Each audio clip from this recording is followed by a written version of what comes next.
Good afternoon and a very warm welcome back to Bradmoor Farm, which of course is the home of the ADC Championship Southern Region. We've got 12 events in the south. We've got an opening weekend here, events 1 to 4, event 2 which is coming up, which I'll touch on later, and we've got events 3 and 4 tomorrow. We've got 8th and 9th of May for our second visit to Bradmoor Farm, and we're back again in August. As for the north, we've got 12 events. We're going to be visiting Middlesbrough in April, as on the screen. We're also going to be there in June and also September. The format, there's going to be 2 tables running simultaneously, and it's all about getting into the top 8. The top 8 gets you to the grand final down at Pompey for the Motor Super Series. £10,000 at stake for the winner of that, and the top 2 of the Order of Merit in both regions guarantees their place in the Global Championship, which of course has a £60,000 winner's prize pool. £1,000 to the winner for each event. We've got event number 2 coming up. First of all, a congratulations to Di Davies, who earlier saw off Sam Spivey to win event number 1. And we're going to be coming live from the round of 16 phase, and that is coming up momentarily. £78,000 prize pool at stake overall. Enjoy the darts this afternoon. It's the ADC Championship Tour.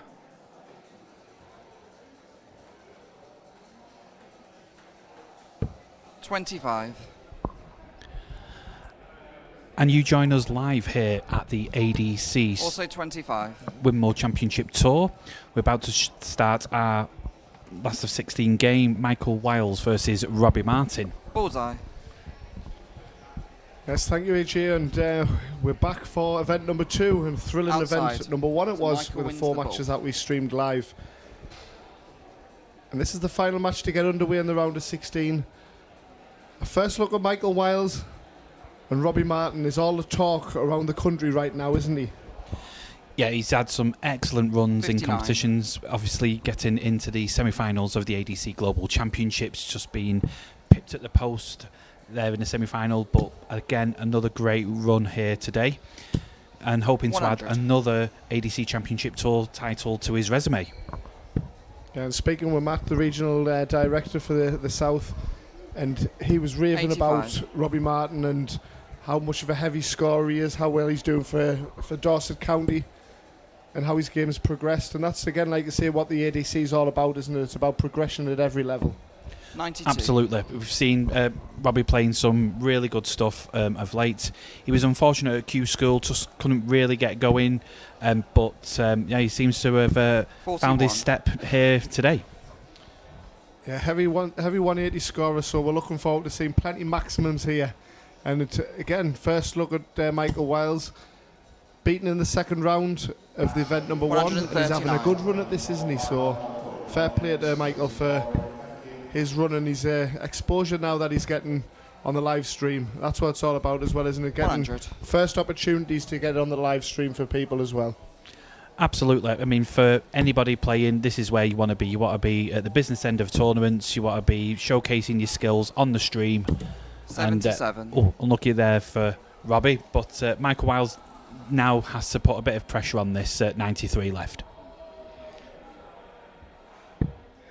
And if you're Robbie coming off the back of a nice 4-1 victory over Jared Cole, we 41. know Jared Cole well, a very strong player, and Robbie's saw off Jared rather well there. It's about backing it up now, isn't it? That's it. He's got another pop at the cherry, 53. and good setup there. And again, Michael just needs to try and pumple a treble or set himself up for a single dart, but stray dart there is not going to 89. help. But 40 left. Hopefully a 16 dart leg to start off proceedings. A lovely marker. Should be a gimme, a formality. 18 will do. Game shot. 18 it is. And crucially, a breaker throw, early breaker throw, especially when the format is first to 5. You want to try and get in early, and then if you hold, then you've got a 2-leg cushion. Stamps his authority on the match early, doesn't he? And Di Davies a couple of times 43. earlier on in the where it didn't make any difference, of course, but He broke the throw with a bit of a convincing leg to start, and then he gave away his throw, but then won it straight back again. So 60. the twos and fro's and the momentum shifts of the format of a best of 7 or a best of 9. Of course, we're at the best of 9 stage at the last 16. 59. Gives you time to settle still, doesn't it? Absolutely, and if you've got any chance to settle, this is where you could do it right at the start. And Robbie settled in nicely, but now Michael seems to have found his range. Yeah, looks very fluent, does Michael, doesn't he? We'll look around the Ockies, shall we say. Mike Huntley in a round of 16 is a 5-2 victory over Ryan Finesse. So that's a nice victory for Mike Huntley. 100. Joshua Berkensfield leads Justin Bradshaw by 1 leg to 0. And Graeme Hall's level with Martin Tonks. 1's apiece in that one. 98. New faces, new names. And that's what the ADC is all about. The Winmau 100. Championship Tour. I mean, this is a great leg for Michael. Just nice tons all the way through. Potentially 15 dart leg. You know, that's how you hold your throw. And well, he's wanting to break this throw. 134. But great pressure applied there by Robbie. Michael with this 101. See which way he's going to go. He's going for the 25 route. 61. So 42 now for a holder throw and a 2-0 lead. Got his scoring power at the right time as came to the fore for Robbie. Can he take out the crucial double? 10. And Michael's earned himself a pop of this, I think. So tops for level game. And for someone like Game Michael, shot. who is a stacker, I mean, that's a great second dart. You could see the dart was very high and he had to navigate to the right, but he did it very well. Yeah, a little corner of opportunity and he found it perfectly, didn't he? His nickname's Laser, and he's very laser-like with his darts, 95. isn't he? Very direct. Yeah, he throws the dart hard, and that's why the dart lands flat. Whereas you see with Robbie here, he's got more of a loop action, and that's why it's landing the way it's landing. And 57. struggling to find a treble at this juncture, but Michael seems to have found his line. There's some players that get put off by actions or the way, the 44. trajectory where through the air, and puts them off against the opponents. Do you have that issue, or do you are you nosy in to see what your opponent's got, or do you tend to look at your shoelaces? Yeah, 96. I check my shoelaces, and sometimes I count how many tiles, flat carpet tiles there is. But no, just try and concentrate on my game. But got a good time here. 125. Unlucky there. Yeah, he's weathered the storm early as Michael Wiles, hasn't he? So impressive stuff from him, and Robbie, with the experience, like I say, he's going to be confident in his own skin 58. that he can re-establish a lead very soon. Yeah, he's 60 ahead plus these. 55. So done 40 here for Robbie, puts him back in contention. Well, it invites more that first start the lie, doesn't it? 100. Unlucky there, but that first dart, with him being the way his darts goes in, he's probably looking at the top of the treble 20 rather than the bottom, whereas Michael's the opposite. 48. He looks at the bottom of the treble to stack up.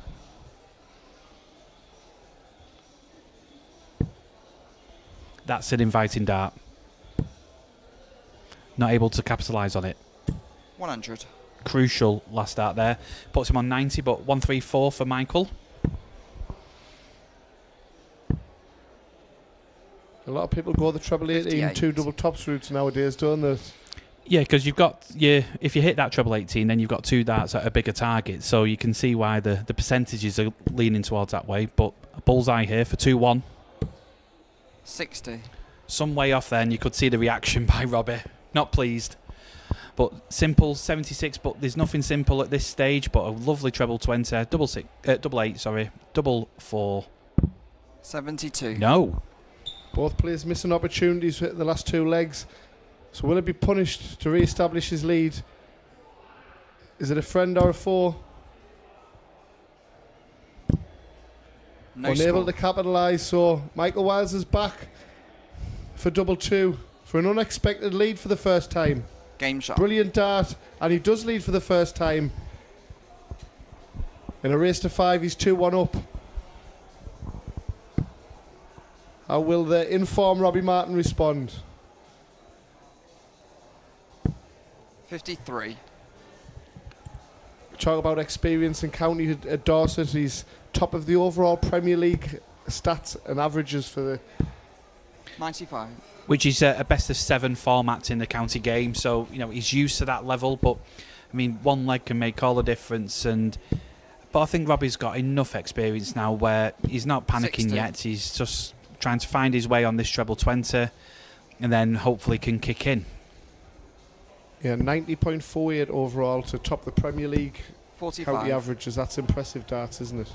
That's without the winning bits on the end. Yes, yeah, the dynamic average, as they call it. That's the one. But good cover here by Robbie. 134. Excellent cover. Sometimes, going for that cover shot, it just then readjusts your aim when you go back up to the treble 20. Sometimes you just need to realign yourself. Absolutely. 90. A couple of 3-1 scorelines to give you. Graeme Hall leads Martin Tonks by 3-1. He's two away from a place in the quarterfinals. Joshua Berksfield is 3-1 up against Justin Bradshaw. 60.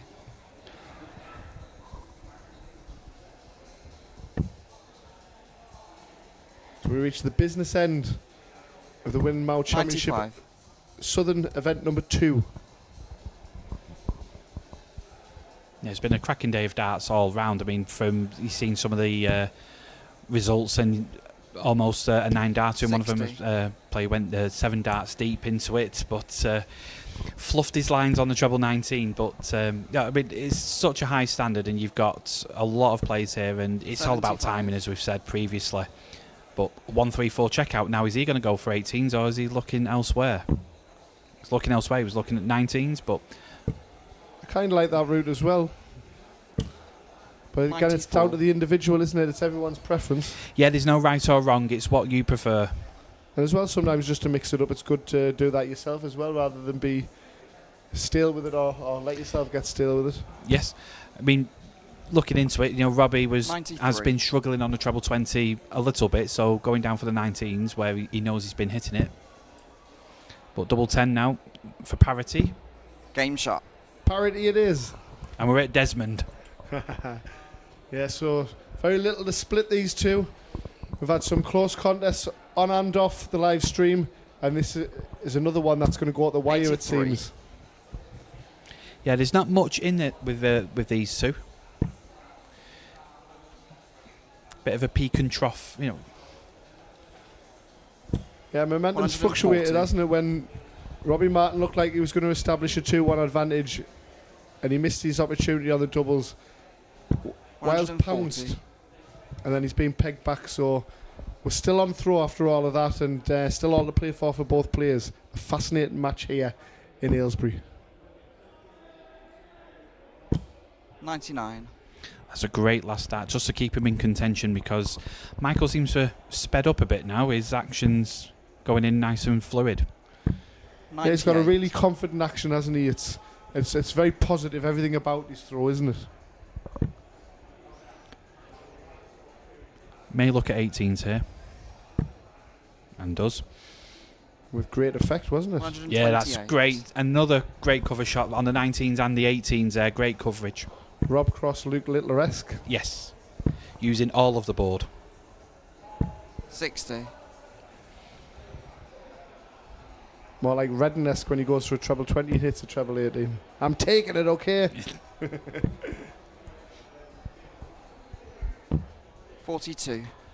He will be disappointed with that. I mean, 120, it's a 1 treble checkout, so it's a good chance here for Michael. Oh, but unfortunate on that first start, losing his line. Very 42. unlucky on that one. And it gives Robbie Martin an opportunity to re-establish the lead that he had in the opening leg.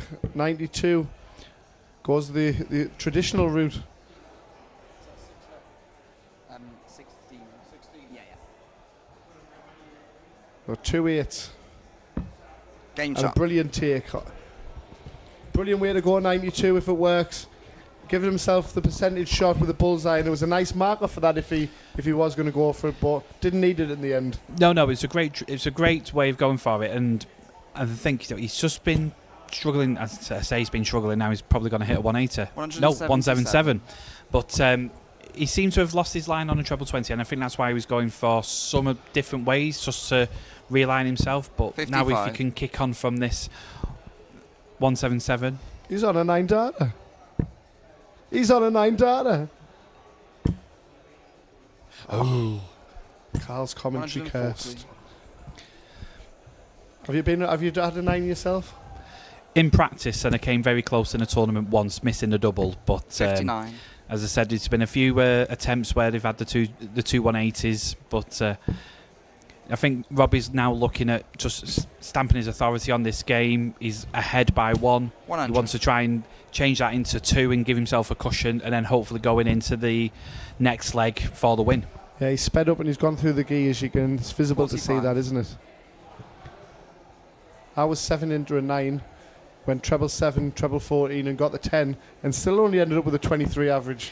My other legs must have been terrible. 52. Again, he's well in the lead. He doesn't have to do anything dangerous or go for bull finishes. 96. He can just set himself up. Double 16 for a 4-2 lead. Great marker. Getting tense. Opponent's way back though, so he's got plenty of time on his hands, No as score. we mentioned. He doesn't have to worry. Michael's just got to try and apply as much pressure. 180 is needed, or he's going down for the 19s. 133. Bit of pressure applied. 113 left, but 32. Normally on the back of a heavy score, the top player just shuts the door, don't they? Yeah, usually the way. 16. An unlikely scenario, perhaps, of a 3-all scoreline from way back in the mid-200s, but will he take out the all-important 113, treble 19, 18, sorry, he wants tops. 93. Great attempt. And a puff of the cheeks there from Robbie Martin. He's wiping his feet on that side of the board. A beautiful marker again. 12. Oh, it's all getting tense. Who would have thought this leg would have come down to this? Game shot. Parity once again. Yeah, a bit of pickpocketing there for Michael, but averages don't win matches, doubles do. Oh, just when Robbie was getting into it, wasn't he? He was getting more fluent. His pace had increased. Body language was there. And now he's got to rebuild that all again. We're down to a best of 3 for a place in the last 8. And Wales, who has the all-important bullseye advantage. I was just about to say, at least it's only 1 break for Wales, 39. but he didn't need that because we're back at 3-all. But it's anyone's game from here.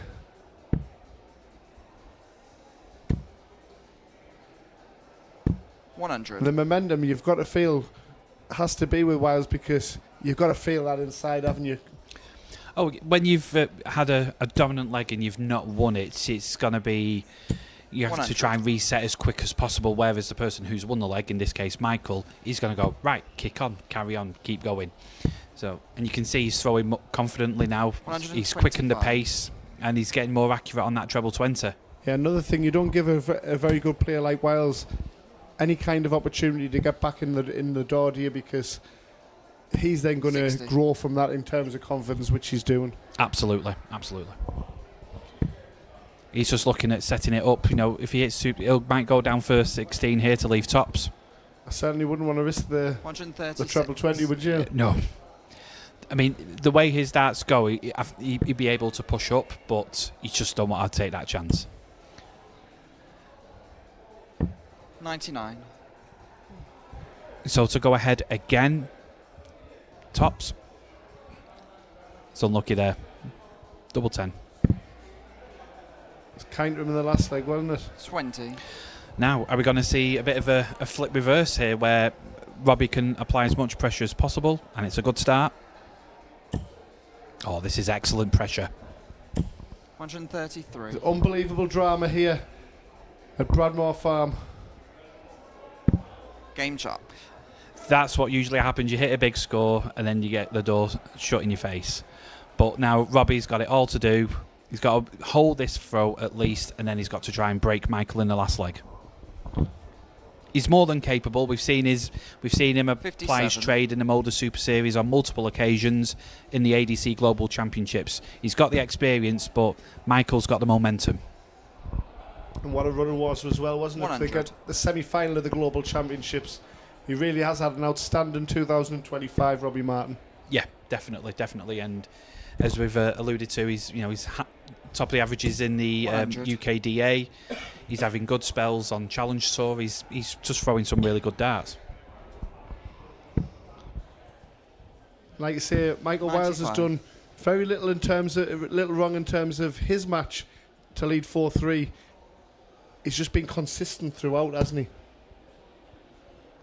His level hasn't really gone up or 60. down. It's just been solid. Yeah, and he's been afforded chances due to the misses, and he's taken them. But now looking to apply a lot of pressure on Robbie here. Joshua Berksfield 96. and Graeme Hall are our last two players through to the quarterfinals, bar this match, of course, on stage. 5-2 victory for Graeme Hall over Martin Tonks and a 5-1 victory for Joshua Berksfield 78. over Justin Bradshaw. Yeah, he's took the throw here, Michael. So now he wants to try and take a bigger advantage. 40. He'd be disappointed with that. Only 30 points ahead after being so consistent in the leg.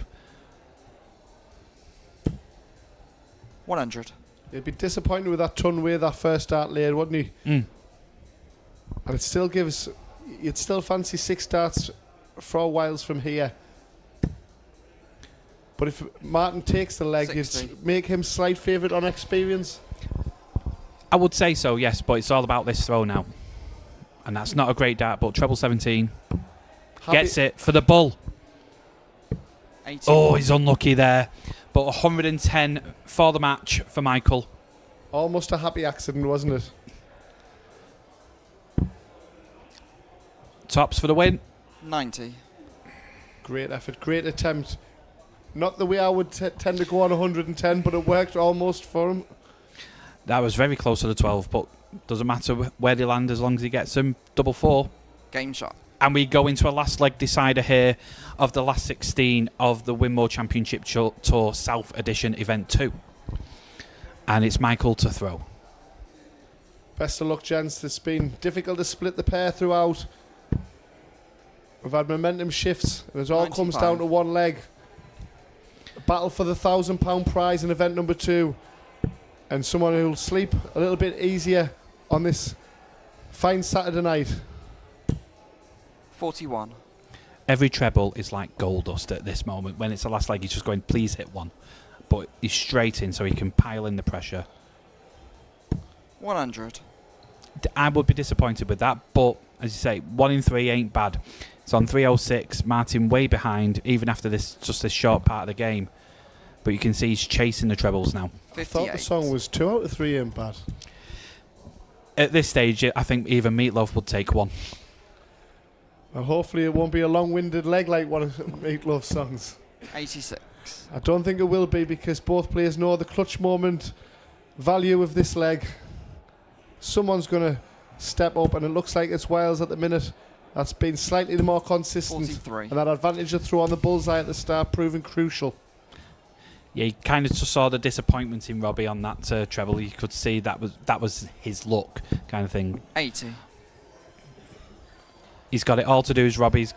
From here, it's a difficult prospect, but yeah, just struggling on that treble 20, but covering well. 96.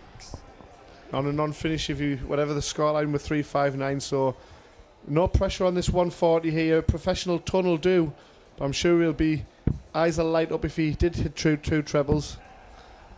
Professional ton, here it is. 100. As you say, the way that these darts lie, there was no question about bust on that one, was there? No, not a chance. 96. But for the win, for 5-4 win and to go into the quarterfinals.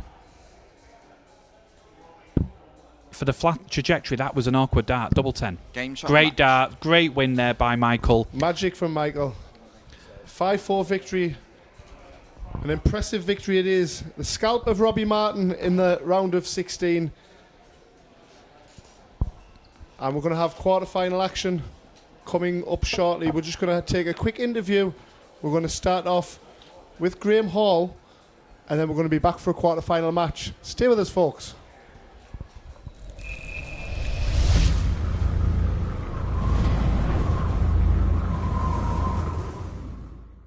So we're here with Graeme Hall ahead of the opening weekend of this year's Winmau Championship.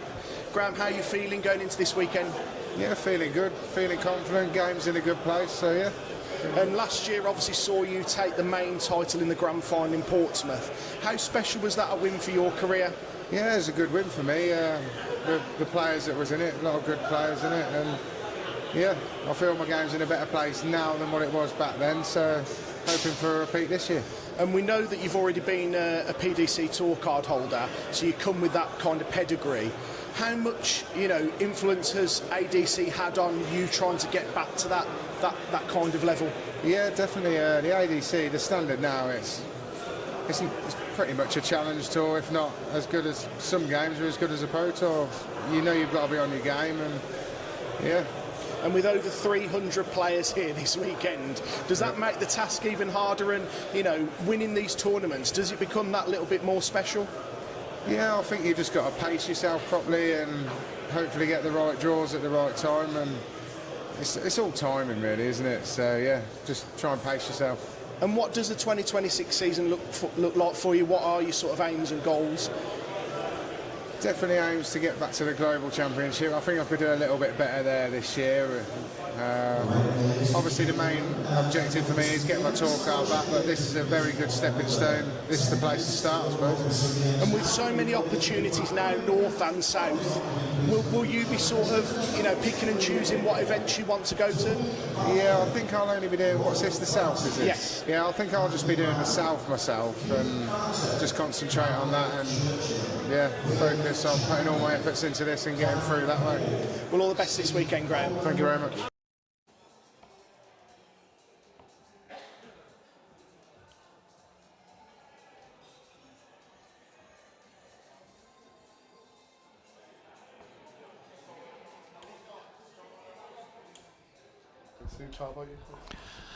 Welcome back to the Winmau Championship Tour 2026 South Event 2. And there you can see the quarterfinal lineup. You've got Ash McKeever versus Lee Williams, Thomas Bank versus Mason Teese, Graeme Hall versus Joshua Birksfield, and Mike Huntley, who took on our last winner on the stream, Michael Wiles. And that is a tantalising 8 for the quarterfinals.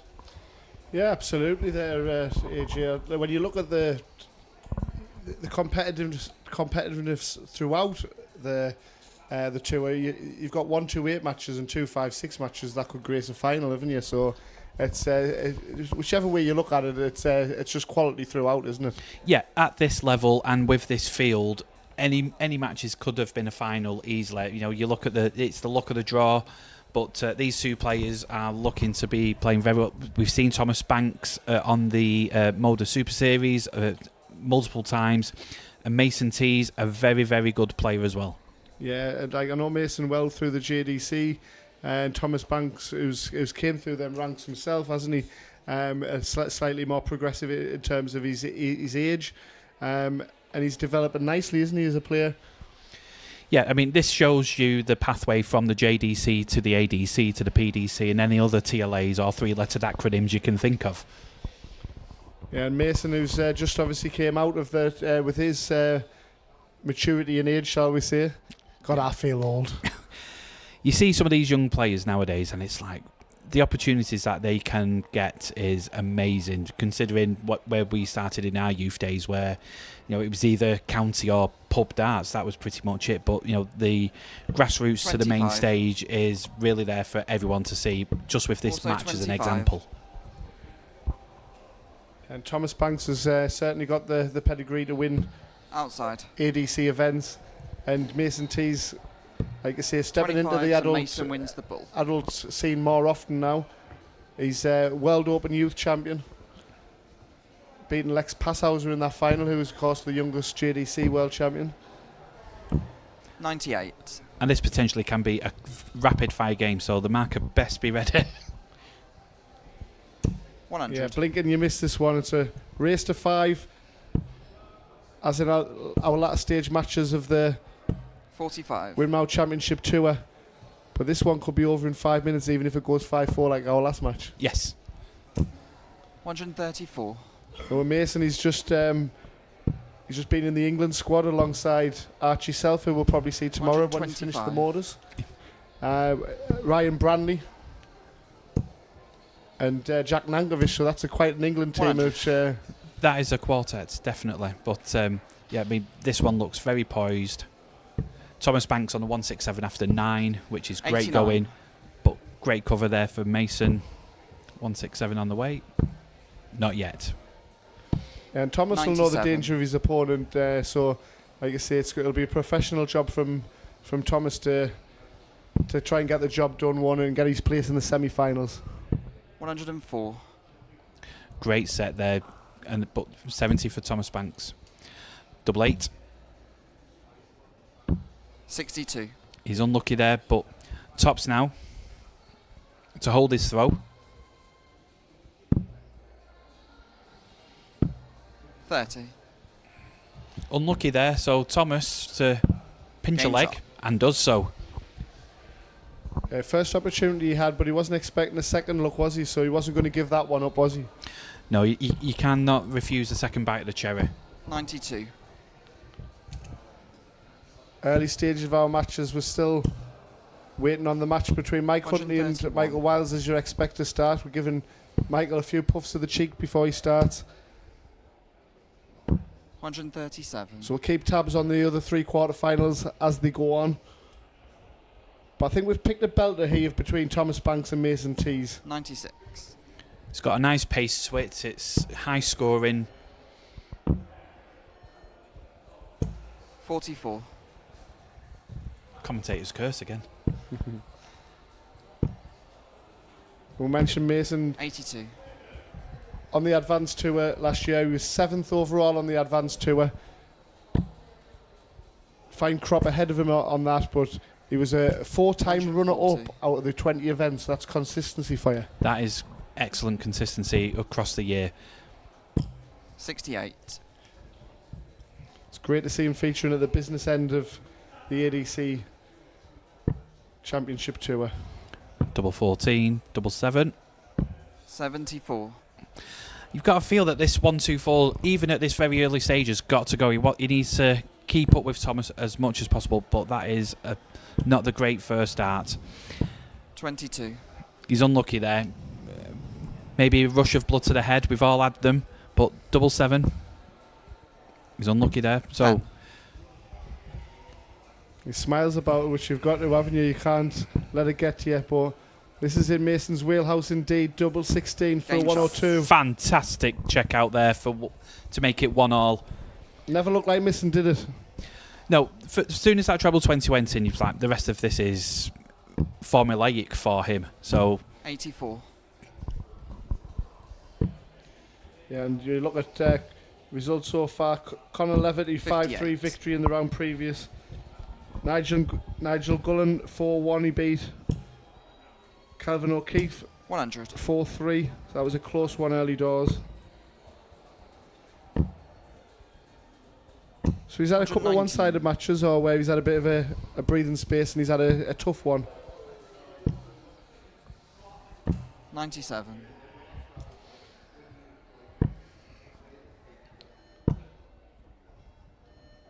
140. what's impressed me with both players is the actual use of all of the board. You know, they're not afraid to move away from the treble 20. They move 39. around. Mason had a 4-0 victory, a whitewash over James Richardson earlier. That was an impressive one, because we know how 96. good Ruthless is on the floor. Yeah, former ADC national belt holder. And European. Yeah, the European belt. I was commentating on him when he was down in the Patchway down in Bristol. A brilliant match against Kevin Painter it was. 60. And he went up to the Lions Den to take on Robert Thornton when he retained the belt. Bullseye. Oh, 85. Almost back-to-back ton pluses. Game shot. And Banks is back in front. 2-1. yeah, no legs have gone with throw so far, so a hold is crucial now for Thomas. 96. Graeme Hall's got the early advantage over Joshua Birksfield. 140. Mike Huntley has the opening leg against Michael Wells.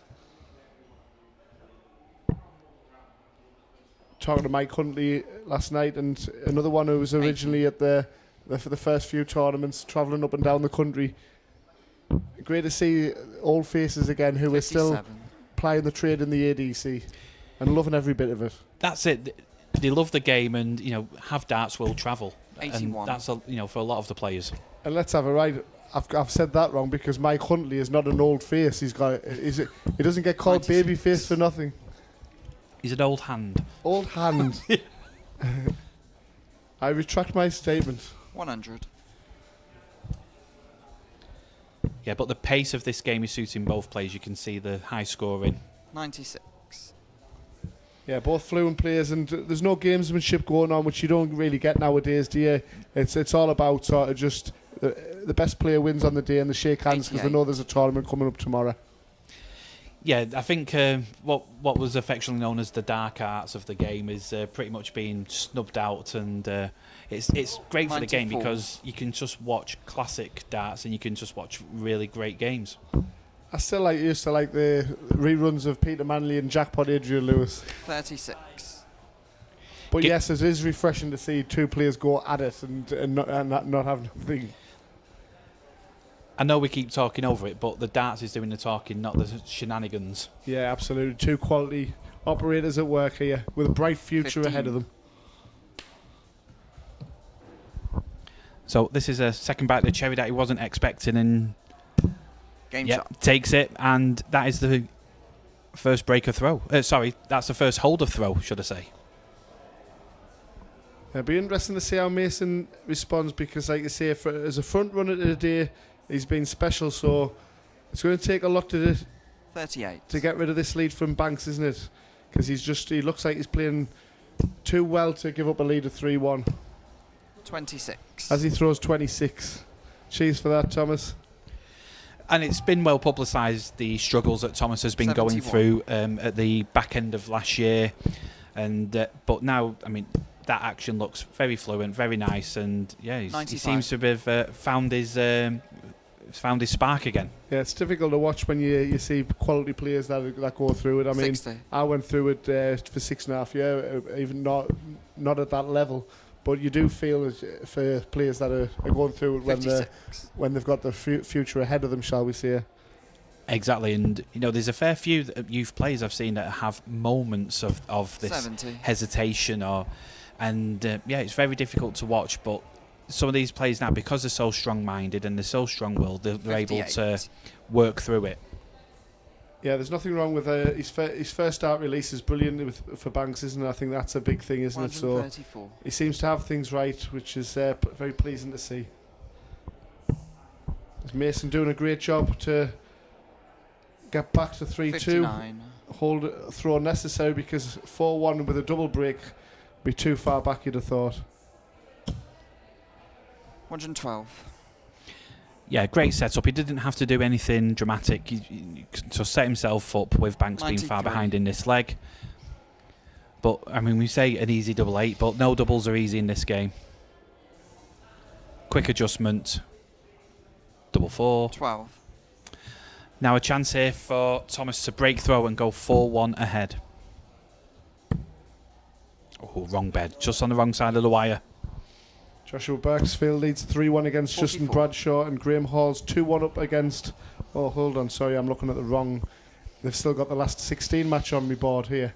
So Graeme Hall leads 2-1 against Joshua Birksfield, and Mike Huntley also 2-1 against Game Michael shot. Wells. So much needed double one. Doesn't matter which double it is, does it?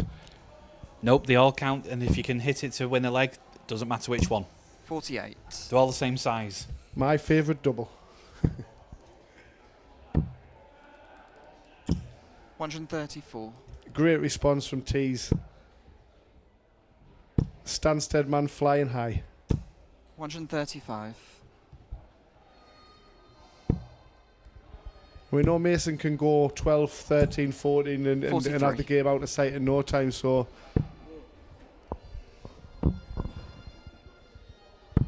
Are we sensing a 32. momentum shift here? There is that potential. I mean, it's amazing what a double one can do for someone.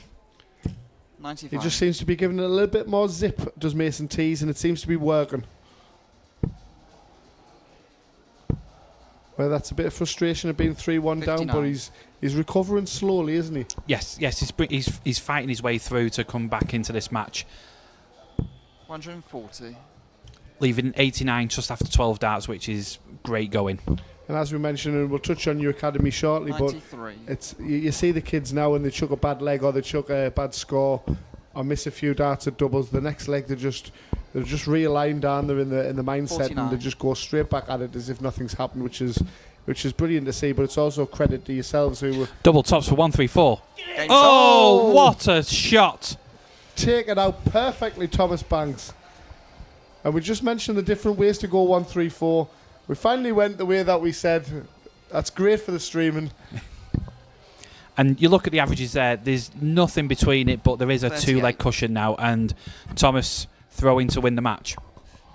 And you can see the momentum shift again. That 134 turning into a 177, and you can see the momentum change again. But Mason is not giving up lightly. Yeah, 100. just as we said about Mason being able to do 12, 13, 14, Thomas Banks can equally do with the same in the other direction, and that 1-3-4 was really 58. powerful, wasn't it? And that's the thing, as you was alluding to with the youth plays. I mean, even when I was playing as a youth player, when you're playing up, 91. going against older people when you're in your teens, there's just no fear at all in these plays, and it's just dust 81. themselves off, carry on, go on to the next one, and they can reset a lot quicker. Whereas, as you get older, I think you tend to 90. think into things a bit too much. You've got that little bit of extra time, overthinking maybe. But when you're young and you're spirited like these are, you just seem to dust yourself off and carry on. 96. Crucial treble there to leave himself an 89 after 12. Deja vu. 45. So for the match, Thomas Banks to put himself into the semi-final here of the Winmau Championship Tour. Yes. Just wants to set himself up now. 39. So a 1-3-7 for Teese. Can Mason do it to stay in the match? Not like that. So Banks will be back for 87. 50. He wouldn't dare go for the bull, would he? Of course not. Double 10. 30. So a chance here for Mason. Will he go for the bull? No, going traditional 18 for double 16. To pinch one back. 34. And you can see the frustration there. He had a chance, he didn't take it, and now Thomas for the match. Game You shot don't of have the to match. ask him twice. A great win there for Thomas Banks. Late blitz from Banks there, wasn't it? A brilliant check out. That stole the show, really. That's what we're talking about, the 1-3-4. Everything was all about that, but it didn't do it did a few things, very little wrong, shall we say, in the match as a whole. And he'll be a danger going forward in the semi-finals. He's going to be hard to beat. And Mason Teese, he'll be back tomorrow, and he'll be back strong tomorrow, no doubt. Yeah, you can see there between the scores, not a lot in it in the averages. The tons and the ton 40s, again, not a lot in it. That 1-3-4 was the crucial factor in that match for Thomas Banks to get the win. Okay, so an 80 average, like I say, made look easy from Thomas Banks.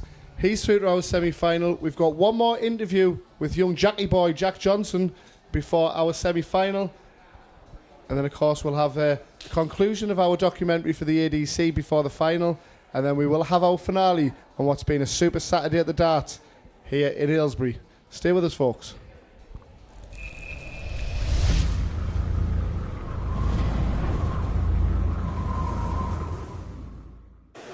We're here with Jack Johnson ahead of the opening weekend at the ADC Winmau Championship. Jack, how are you feeling going into this weekend? Yeah, I'm feeling confident. I'm playing well at the moment, but obviously it's a quality field of players, so hopefully I can get a few wins, but if I don't, then on to the next one. And how has preparation been for you ahead of this? Yeah, good. I played in the Winmau Junior Masters last week. I've done well here, so hopefully I can do well this weekend as well. And we've seen you on this stage before. You won a big money in, money out competition towards the back end of last year. Is it a really special place for you to come and play darts? Yeah, obviously the venue's just great, and the way it's set up is, I don't think there's a better dart venue. And the ADC is giving opportunities to young players to play in tournaments like this. How beneficial is it to you to play these tournaments and get that experience under your belt? Yeah, it's great, because when I'm ready to play men's darts, obviously I've got the experience playing them type of players. And have you been practicing with fellow ADC players ahead of this? Yeah, I've been practicing a bit with Carl Wilson and a couple of others. And what are your aims for this weekend? Hopefully just get to a last 16 or get a couple of wins most tournaments. And what does 2026 look like for you? Busy. Yeah, I've got JDC Advanced Tour, this and any other concert I'd like to go to. Well, thanks very much, Jack, and good luck for this Thank you. weekend.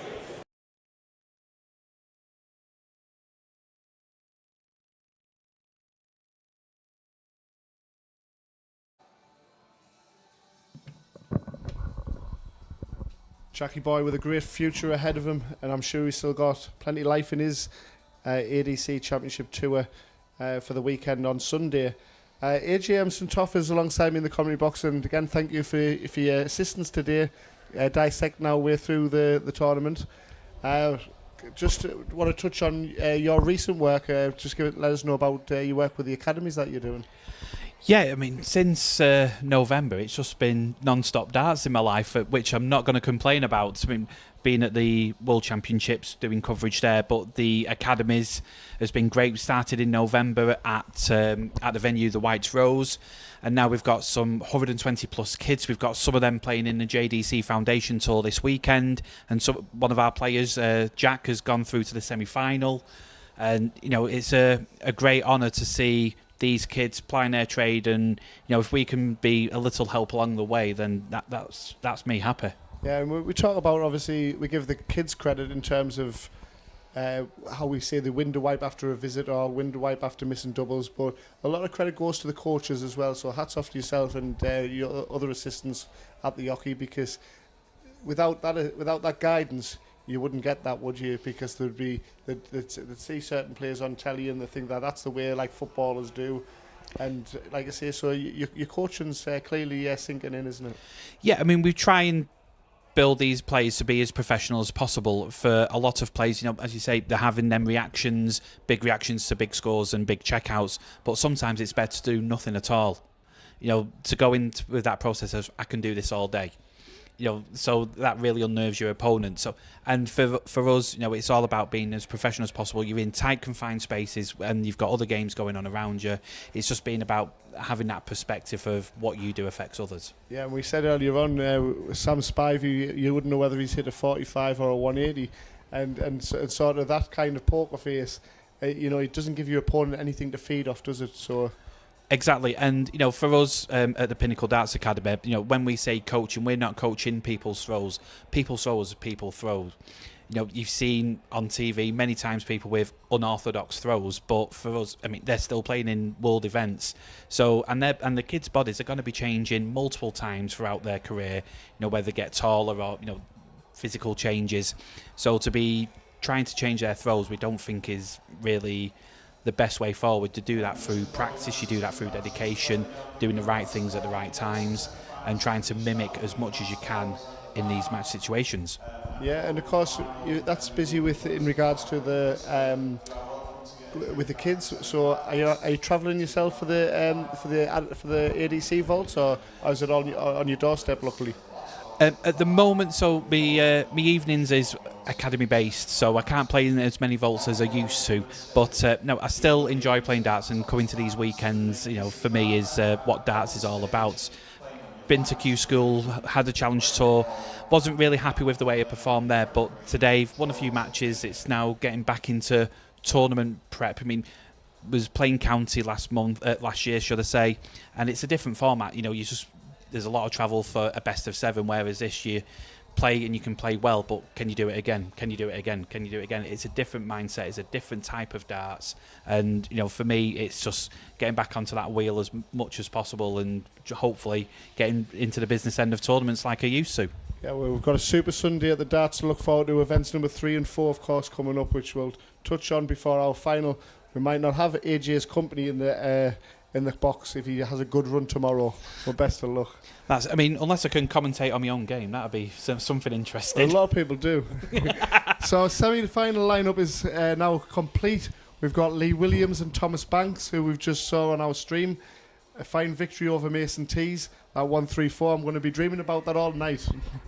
Oh yes, that is definitely one to remember, especially in on the stage, on the stream. You can take a quick clip of that, put it onto your social medias. And on the bottom of our screen, which might be a giveaway, which semi-final we're going to be covering, it's Graeme Hall against Mike Huntley. And that looks like the semi-final that we're going to be covering. So the two sort of experienced hands, shall we say, going to work there to make the final. Yeah, you've got the old hand and the baby face against Graeme Hall. Yeah, and of course, so we'll keep an eye on the Lee Williams game against Thomas Banks. And our players should be coming up on stage very soon. Did you play in the warm-up tournament on Friday night? No, Friday for me was just travelling, just get down, just get acclimatised, and it's been a while since I've done a long drive, but just get to the hotel, get myself ready, and then came today, and as I said, got a couple of wins under the belt, so I'm happy with that, and then move on to for tomorrow. But for today's events, we've had some tremendous games on the stream, and we've got a fantastic semi-final here between Graeme and Mike, as we've alluded to. Graeme just coming off the Pro Tour, had some decent runs in them Pro Tour events, and Mike Huntley, we've seen him on multiple endeavours in terms of the World Seniors, in terms of Moda Super Series and the ADC. He's a wily old veteran. Yeah, and there's no coincidence, like you say, people who put the effort into to go to the big events and to travel and to mix in the circles that he's doing. There's no coincidence that he's going to be sharp, is there? So it's absolutely, Mike Huntley's he's here to stay, isn't he? Oh yeah, he's been playing some really good darts over many years. As we said, we've seen him on multiple avenues on darts. But Graeme Hall, I've watched him play in local events, and I've watched him on the TV in the Players Championships, and he's a really, really strong player. I think this could be potentially. It's a tough game for both people because it's all about peaks and troughs, and Graeme Hall has got a steady action. I think Graeme Hall's got a more steady game, whereas Mike Huntley can have a spurt of 2 or 3 legs. So it's which one's going to go? Is it the tortoise or the hare? Yeah, well, like I say, even though Mason Teese in our last match is a youngster, he's got plenty of experience of being through the youth system that he's gone through, playing on big stages at WDF finals and being on the big stage at the Lakeside and also for over in Hungary, places like that. So what we've got here coming up is a fascinating one, like 2 experienced players, and they're just going to duke it out, aren't they? Yeah, for the games we've got, as we said, 2 old timers, and we've just had 2 youngsters. So it just shows you how the depth of the ADC is building, where we've got people coming from different avenues. Yeah, so absolutely. So we're going to cut to the documentary now for the ADC, the climax of that, and then we're going to have our semi-final coming up. So enjoy the documentary, folks, and stay with us for our semi-final. It'll be Graeme Hall against Mike Huntley after the documentary. Get through to the national finals, where there's an estimated £65,000 prize pot. It's revolutionary, if I'm honest with you. It's sort of changed the way that, as a amateur player, you now look at the amateur setup, because until you're a professional, you were always sort of stuck behind the scenes and sort of always begging for that tour card. But ultimately now there's so many new opportunities to get to where you want to be. So for me, vaults have been amazing. I've really enjoyed playing them for how long it's been going for. Last couple of series now, I've finished in the top 5 every time in the Midlands. So yeah, it's really improved my game.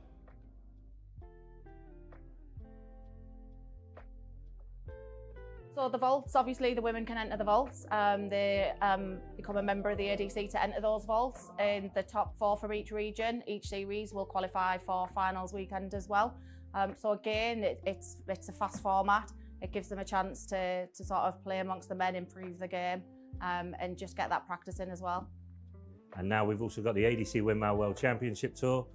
It gives another 4 events for players to play in.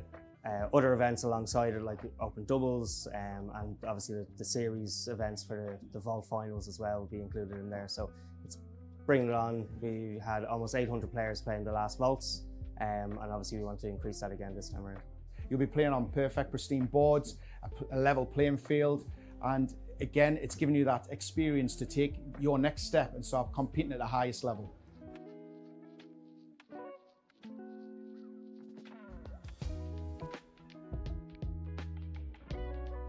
So I just need to make sure that all the games are running, assign all of the games to the boards, just keep it running on time because we've got a lot of games to get through today. We're here for the ADC Winmau Championship Tour, events 1 to 4. We have both men's competitions and the WADC, the Women's Championship Tour as well. So we've created the tour events to run alongside the men's ADC tour events. So it's create an opportunity, another avenue for women to play darts other than the PDC Lady Series.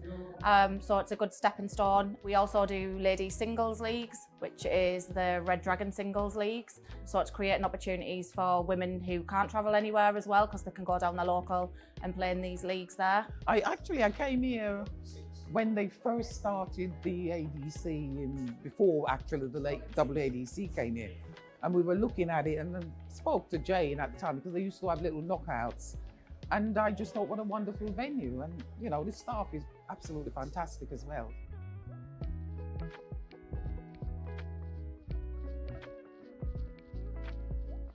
Now you've got the WADC, as you said, other little things, the WDF. And we've got more countries now putting on things for the ladies. If I'm honest with you, it's one of the best around.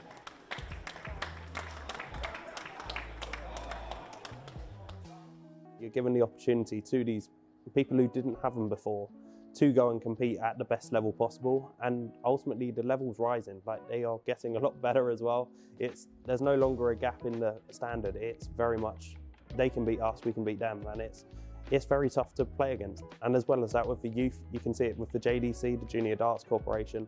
The opportunities that it's bringing is bringing a new lease of life to the sport, and a lot of new players are getting involved. What I want to get out of this is creating opportunities for younger players and all levels and abilities. Doesn't matter what stage you are in your career, we will create an opportunity and a pathway for you to get to that next.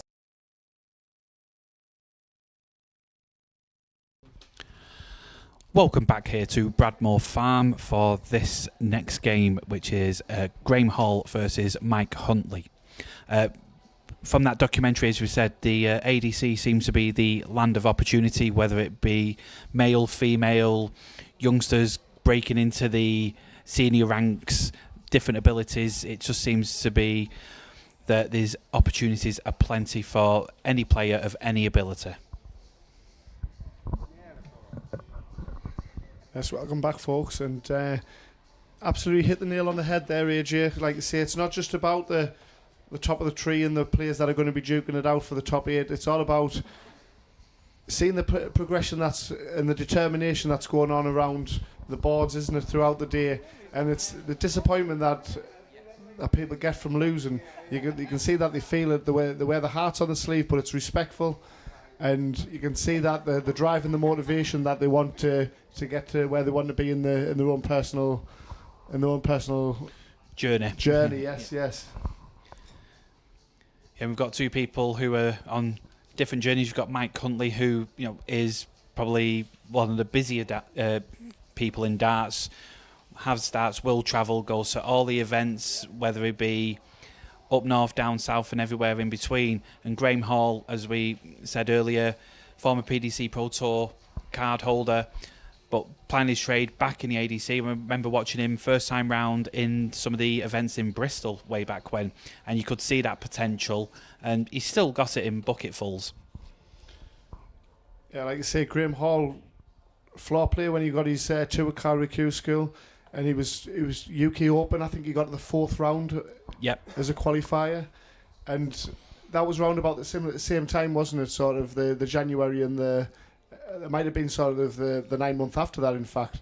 But when he came through, and I was watching him in Reds Bar kind of thing for the outer boards at the UK Open, and you could see he was a player that just fitted right in with the 1-2-8, shall we say. He's got the ability. Yes, he took it like a fish to water, really. You know, his temperament, the way he plays. You know, he's got high scoring abilities. He's got good checkout Graham's abilities. a throw for the ball. But so is Michael, and that's what makes this game really interesting. You've got a person who's very steady 25. versus a person who can be peak and trough. So it's how long can Michael stay at his Outside peak to before Graham wins the Graham ball. can catch up with him, or vice versa. Yeah, Mike, like you say, keeps himself in good nick. He's still only early 50s himself, isn't he? Despite looking 21. Not envious one little bit. No, but I was talking to Mike Huntley as well, and he turned down the opportunity for Q School because the invite and the opportunity to play in the Motor Super Series with the senior group that they had on for that week. And he says that's an opportunity he didn't want to let pass, and he did fantastically well getting to the semi-finals. Yeah, he went really well in that week. You know, as he said, there's opportunities aplenty away from the PDC. I mean, being a tour card holder is not the be-all and end-all 96. anymore. You know, for a lot of players who lose their tour cards, they're seeing that they've got all these opportunities, and a lot of them are with the ADC, with the various avenues that you've got, the various routes that you've got of going to the Motor Super Series, whether that be via the vaults or via having deep runs in events like this. And speaking to Mike as well, and he just said he felt like he left a lot of darts on the dartboard, that he felt comfortable up there, and to lose to Simon Whitlock with obviously the 100 plus average that he had, he just felt gutted about that. But at the most recent one, when he was in the groups, for like following the seniors, he says that it was he left a lot on the dartboard because he missed doubles and lost out. Was edged out in matches 4-3 where he felt he could have won. So, you know, he's a thinker of the game, isn't he? Yes, you can see that. He takes 100. each dart, takes his time, but, you know, they're both on decent checkouts after 12 darts, so it shows the consistent scoring is there for both people. But wrong side of the wire there for Graham, so he'll be looking to set up. Is that 30 scored? Looks like it. 97 left, so 49. obviously unlucky there, but a chance here for Mike Huntley. Break early. That's a great first start. For double 16. Game shot. Beautiful darts. 15 dart leg. 101 checkout. Exactly how you want to start a match. I'm a firm believer with the momentum. If your first dart goes in as well as that your confidence increases no end. Absolutely. If it goes in first dart, you feel like this is gone. Whereas if you've got to chase around 55. with the second dart, there's that hesitation because you're having to move around the board again. It didn't just find a corner, it was just the middle of the treble 20 with a perfect pace. The 9 was right in the middle, and the treble, the double 16 was bang in the middle, wasn't it? Yeah, so an early break here in the first semi-final here at the Winmau Championship South, Event 2. 83. Second semi-final, Lee Williams has a 2-0 advantage over Thomas Banks. Again, a best of 9 contest for both of our semi-finalists.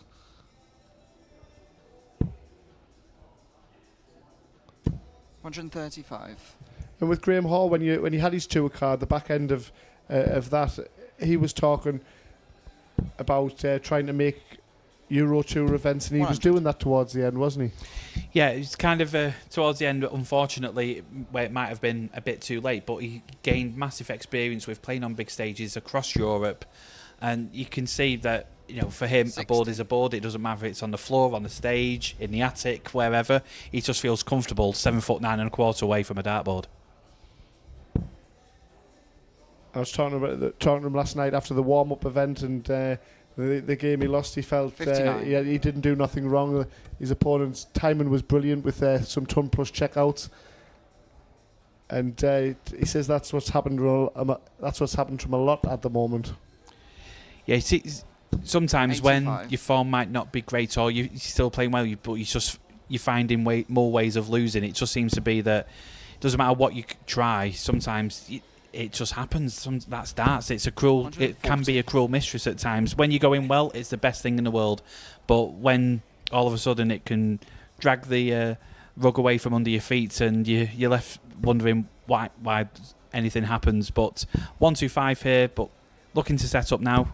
65. You can feel the world's against you at times, can't you? Oh, yeah, absolutely. But 64 here, and it would be all to do for Graeme. Just snuck that in, but pins the double 16 brilliantly, and you can see the reaction there. Maybe, an unfortunate dart or a fortunate dart. Happy mistake, as Bob Ross used to say. Happy accident. Yeah, nice little happy accident. But Graeme just carrying on, businesslike, and hopefully he can push himself into this match. And that's from following from the conversation last night. Ela looked at that and thought, here we go again. Exactly. I mean, you look at that second dart and you're probably going, I've got a chance, and then ping it and you just think, never mind, eh? But he's played well. There's not a lot between the two players, just a 2-leg difference in the scoreline, obviously, but they're both playing to a very, very good 42. Standard. Yeah, and Mike Huntley, the visit before that, the 140 hasn't gone unrecognised by us. It was a brilliant 140 to leave the 64. Yep, and in the other semi-final, it is now 2-2 between Lee Williams and Thomas Banks. Blink, and that's gone 2-2, isn't it? So yeah. I mean, looking at the last couple of scores from Thomas Banks, he seems to be finding double treble visits often. 49. And unfortunately there, Graeme got a treble, but not the kind of he wanted. Graeme's mentioned he's going to primarily focus on the south table rather than come up to Teesside for the Middlesbrough events, which again, people have the year plan mapped out, don't they? And like I say, if he's focusing on the three, other people might think, oh, we have got 2 pops at it, and it just all depends on people's diaries, doesn't it? Yeah. I mean, I'm sure Graeme has looked at the calendar and seen how busy it's going to be for him, and he's made that choice of just concentrating on the south. But again, he could have a good run, and he just thinks, I might just earn myself a couple of extra quid. Go up north. It's not too far for him. He's a well-travelled man, so I'm sure he knows the highways and byways to get to where he needs to go. Yeah, I was talking to Tommy Morris last night, and he was asking in regards to the Middlesbrough event, and I think he's going to be making the trek up, and that's a long trip for Tommy, isn't it? But as long as he keeps out of Jamie Owen's side, because Jamie can lead him astray. 104. But Mike with a great setup there, and Graeme with the big fish. Now, can he reel it in to peg one back? Unfortunately, no. So looking to set up and put a bit of pressure on this 28. 58. Or it can be 3-0 in the blink of an eye.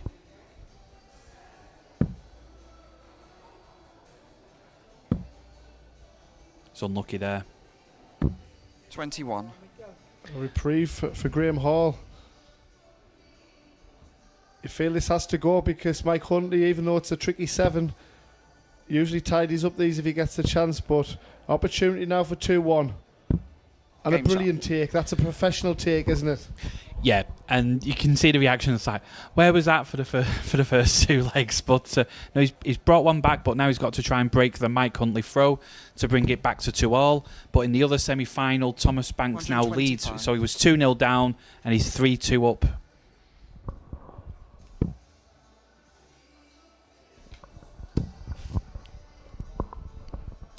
$125. Yeah, great turnaround in that one for Thomas Banks and his fans. And Graeme Hall now has the momentum, but if you're Mike Huntley, he just hits the board, doesn't he? He just targets the board, and he doesn't think of his opponent. He just throws his 3 darts, doesn't he? Yeah, he keeps the game as simple as possible, and for a lot of people, you look at what you're going to throw at, and then you throw out what you're looking at. And Mike 100. is one of them players. He just keeps going. He'll do his thing his way, and if he wins matches, great. If he doesn't, he knows he's going to the next one. But this is a great leg for both people. 135. Yes, it could be a weekend for the Welsh, because we had Shane Haywood reach the final of the the warm-up event on Friday night here at Bradmoor Farm, and we've had Di Davies win event number 1, and we've got another Welshman battling it out in our semi-finals. Well, they don't need much encouragement, do they? The Welsh. Once they gather momentum, they seem like to be taking over everywhere. Well, maybe we should ask them how they're getting on in the rugby. You're a braver man than me. I'm going to hide in here for the rest of the evening. 55.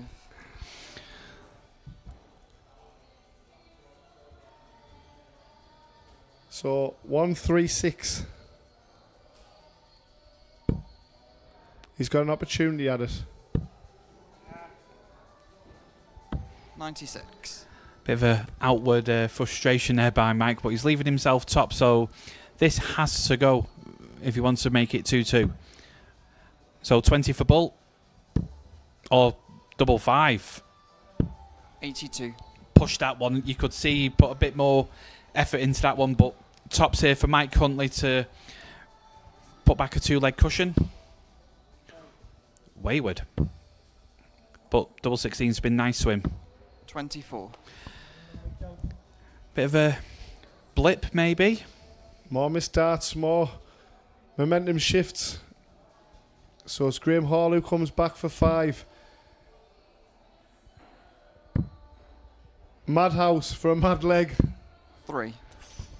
Huntley for a chance to double his advantage again for breathing space in this semi-final. 4-2 Thomas Banks leads over Lee Williams. Game shot. 3-1 and tidied up eventually. And the misses on double 14 and double 7 in the last leg are completely wiped out now if you're Mike Huntley. Yeah, Graham's got a lot to do now and he's starting great. 180. There was no pushing them, was there?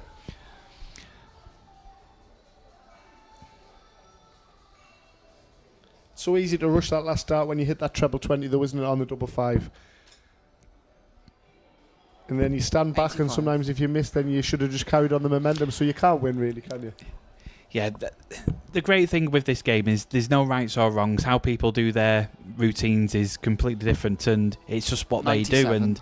But sometimes if you do think a bit too deep into it, that's where you can falter. But both Mike and Graeme are just playing the game in good spirits 85. and you can see there's peaks and troughs in both of them. And the mutual respect's there, isn't it? So we'd like to say, as we said throughout the 340 plus players that are here today, when we've been on the shop floor, it's been played in a good spirit throughout, hasn't it? Yeah, absolutely. And this is a really good semi-final so 22. far. And again, commentator's curse again. But Graeme now with a chance here. He's got 6 starts, maybe more at this 143. So if you can take it out, then great. And he does. No pressure on it, but wow. We're getting the checkouts in tonight, aren't we? This is brilliant darts. 112 and 143, and he still trails 3-2. We've got a semi-final on our hands, though. That's the main thing. And we've already got someone in the final with Thomas Banks being from 2-0 down to win 5-2 against Lee Williams. An amazing performance 97. there by Thomas Banks. Yeah, great turnaround, especially like you say, the last match on it was with the live stream, and then to get straight 55. back on the horse, as they say. And now he gets a bit of extra breathing space before the final, while these two gladiators duke it out. 41.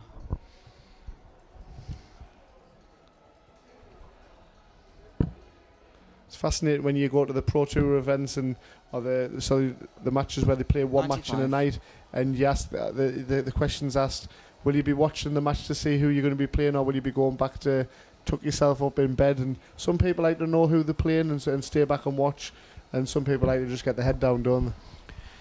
Yeah, again, people just want to concentrate on them, but some people 180. need a bit of momentum, and Graeme is trying to build that momentum to peg back into this game.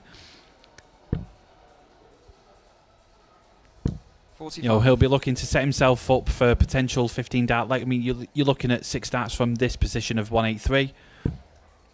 and he's going to try and set it up as best he can, and he's doing well so far. 100. Yeah, he's backed up that 143 with a 12 darts and 83 remaining. It's been a brilliant leg from Graeme, because he knows it's now whenever. He doesn't want to have Mike Huntley on the hill, does he, where needing one more leg, so keeping him at 3 is crucial, and it's been a brilliant response from the Midlander.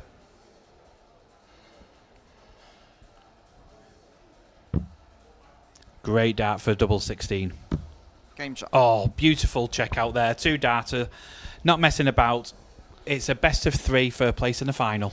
Yeah, it didn't require the treble 20 at the start. The treble 17 and the double 16 was almost mirror-like compared to the 143, wasn't it? And that momentum seems to be shifting. You can see Graeme now is getting really into this game.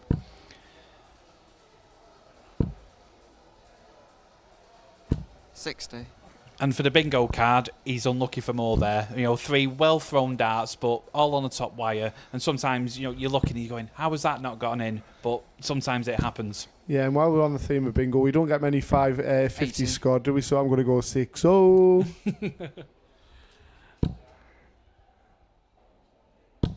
When we talk about sort of the fluency of the tournament and like sort of how 82. much of a good spirit it's played in, I was talking to Matt Hodgson, who goes around on the floor and looks after everybody on the matches as they're going on, if there's any technical gremlins or anything like that. And as a player loses the match now, they're pretty much straight on there. They play that many vaults back home, and they play these tournaments. They know what's expected of them. They know what they've got to do. They know the way around around the darts atlas. So it runs a lot more fluent, knowing that the players are now more comfortable with what they're doing.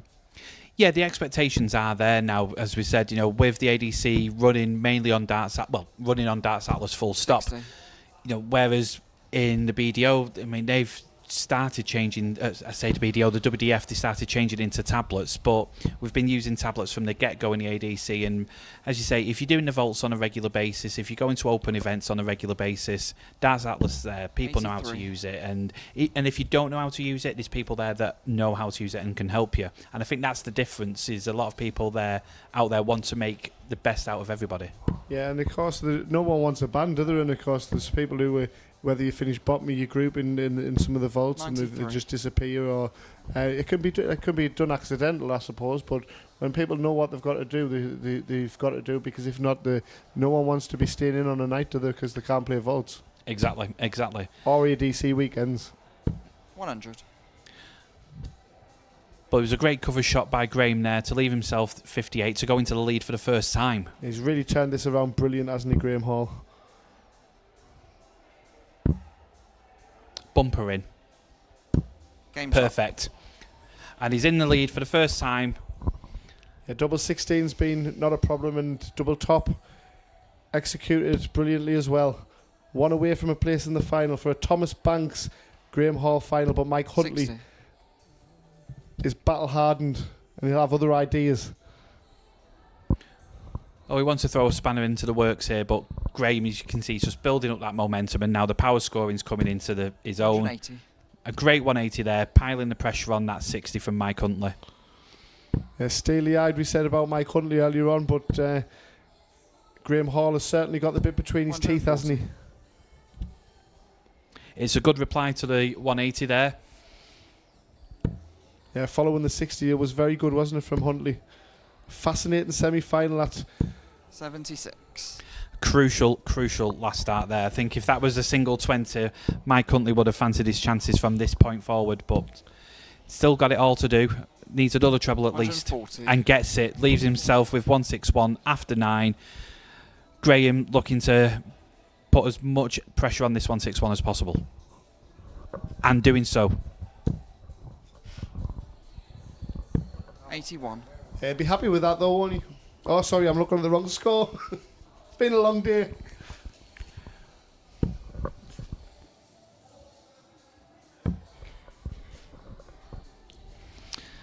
You'd be disappointed with that. You can see he's now got to think what's best for him. The business end of the match in the semi-final. £1,000 at stake for the winner. A great dart in the situation to leave himself 38, but 164 to win the match, and what a way this would be to win the match. Is he going 2 treble 19s? I think he is. or he attempted, but he'll stay there. And if you Mike Huntley, 3-2 double treble visits has got him in this position to take us all the way. He's turned this around brilliantly himself, hasn't he? And he's gone for the split, playing the percentages, but double 8. 30. Oh, that was a pressure dart. But 110 is definitely in Graham's wheelhouse for the win. For a third ton topper of the semi-final. I think Michael called a wide on that last dart. Yeah, absolutely. I wish he could have it again. Double 15. 80. Oh, he's unlucky there. So a chance here for Michael. Second bite at the cherry, and you cannot look at these opportunities. Match start missed. Will Huntley take advantage of it and take us the distance? 2 2s. Game shot. And we are into a last leg decider, and it's fitting. This has been a great game of darts, and you can see played in great spirits by both players, and this is what darts is all about. Yeah, you just felt that missing side on double 4 was actually worked to his advantage, because the double 2 was more of a comfortable double for him to go at, considering that he'd missed so many doubles on the earlier visits. 100. Yeah, and the way Michael's darts land, if it was on the outside of the double 4, he would have a lot to do. But with the double 2, he can stack up on top of it. 85. And anyone's guess who's going to win this. This has been a really intriguing semi-final, hasn't it? I'll just get me coin, and I think that's the only way we could do it between these two. It's been a topsy-turvy game with both players hitting 42. peaks and troughs at different times. But this is now where, the pressure, can you handle the pressure? Can you give out the pressure? That's what it's all about. And Michael can do that. We've seen it time and time again. From Graeme Hall to win them couple of legs after the 1-4-3 was just looked in a real hot streak, didn't he? And Mike Huntley's just turned it around again, responded brilliantly. 60. And only 60 there. So Michael only 17 behind. Plus these. 100. He'll take a ton from there, we said it. Absolutely. From 2-1-6, you're looking at 6 starts, whereas from 2-9-9, you've got a lot to do. And he's done well. He's done well. He's on a bogey, but he's put himself in a good position. But can Mike Huntley put in a big score to set up a 2-darter, 3-darter? 2 treble visit again would be 95. Not of that nature, though. So it's anyone's 159 going for Graeme Hall here for a play. He can't obviously do it from here, so Mike Huntley will be back for the 1-2-1. But what a game! Yeah, 80 scored, 79 left. He's looking at his different options, looking at 19s maybe. I'm not on the edge of my seat. I'm going to fall off my seat. But 1-2-1 for the match and a place in the final of the Winmau Championship Tour Event 2 in the south. And he's not going to get a chance at the bull. Graeme, just in the background, as you can see, he's just composed himself, drink of water, going through his routine now. And he's looking, he wants this done in 2 darts. He doesn't want to be messing about. And this again where Pro Tour experience or playing on the Challenge Tour, like sort of both of these players have got that experience to get over the winning line.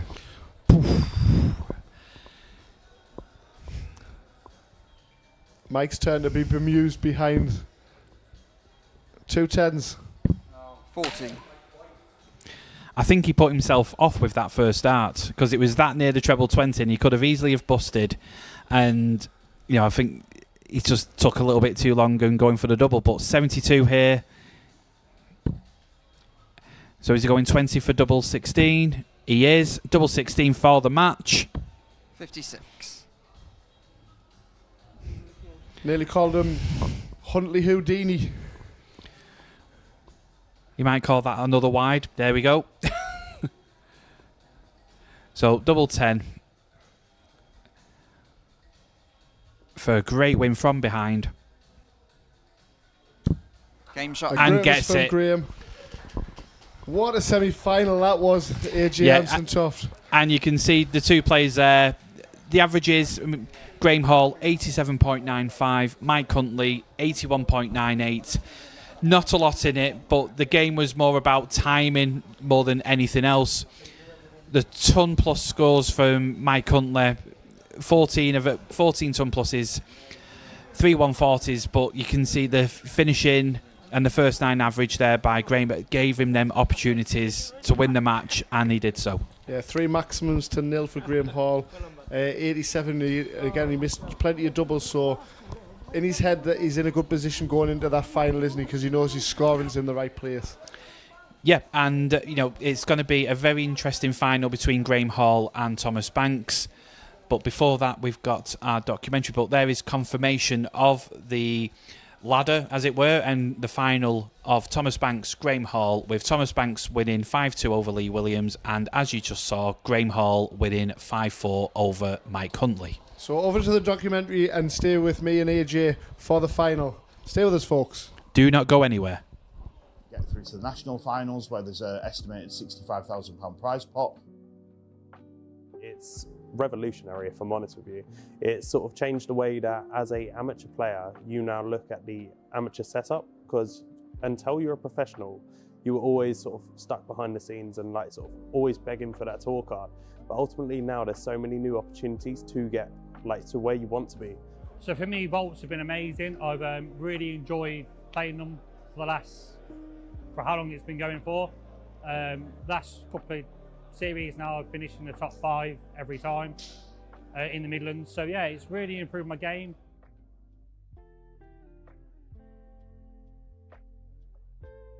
So the vaults, obviously the women can enter the vaults. They become a member of the ADC to enter those vaults. In the top 4 from each region, each series will qualify for finals weekend as well. So again, it's a fast format. It gives them a chance to sort of play amongst the men, improve the game, and just get that practice in as well. And now we've also got the ADC Winmau World Championship Tour. It gives another 4 events for players to play in. Other events alongside it, like open doubles, and obviously the series events for the vault finals as well will be included in there. So it's bringing it on. We had almost 800 players playing the last vaults, and obviously we want to increase that again this time around. You'll be playing on perfect, pristine boards, a level playing field, and again, it's giving you that experience to take your next step and start competing at the highest level.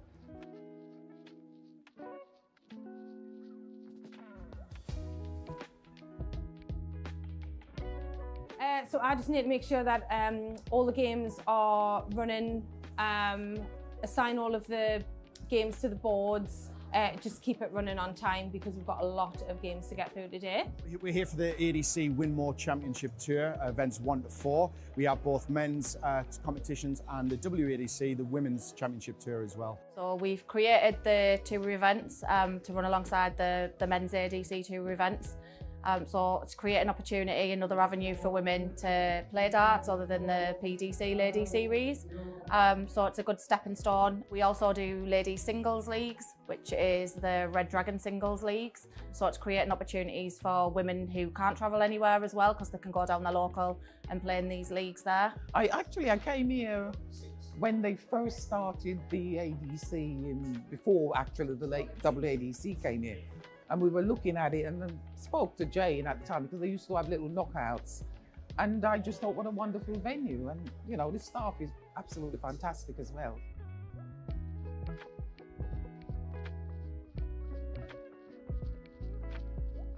Now you've got the WADC, as you said, other little things, the WDF. And we've got more countries now putting on things for the ladies. If I'm honest with you, it's one of the best around.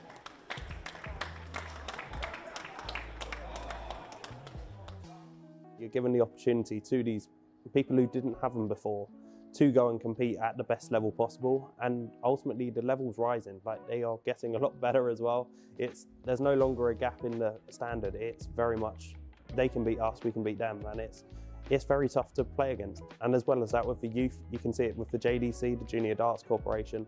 The opportunities that it's bringing is bringing a new lease of life to the sport, and a lot of new players are getting involved. What I want to get out of this is creating opportunities for younger players and all levels and abilities. Doesn't matter what stage you are in your career, we will create an opportunity and a pathway for you to get to that next level. I predominantly like to bring through the younger players, the youth, because they are our future. So we have a range of people that turn up, from never playing darts before to be playing darts for 14 years. But what the ADC brings is that friendliness amongst the whole room. So you get a lot for your money, you get the game for your money, and you also come away with extra friends. And without the ADC, you wouldn't have that bond within that dart career. Being ambassador of England youth, you know, that's one of the things to hopefully get another Bo Greaves and another Luke Littler. The JDC England darts have been alongside all this time, and that's where the kids get their experience. Darts at the minute is massive for kids, so anything they can do to bring on the young, you know, is perfect.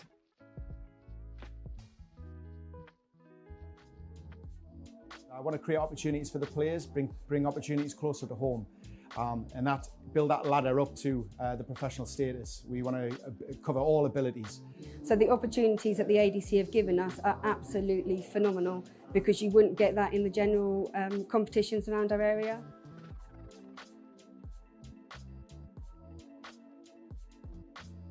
This venue is amazing. Bradmoor Farm's brilliant. Massive venue, brilliant for darts, love it.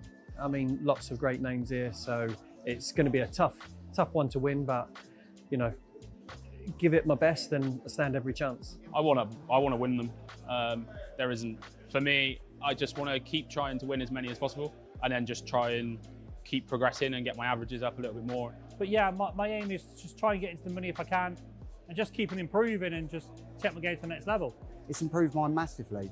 It started a little bit slow with my vaults, but the persistence, I finally got there. Got a lot of youngsters coming through, got a lot of friends that have come up to play because they just enjoy playing darts.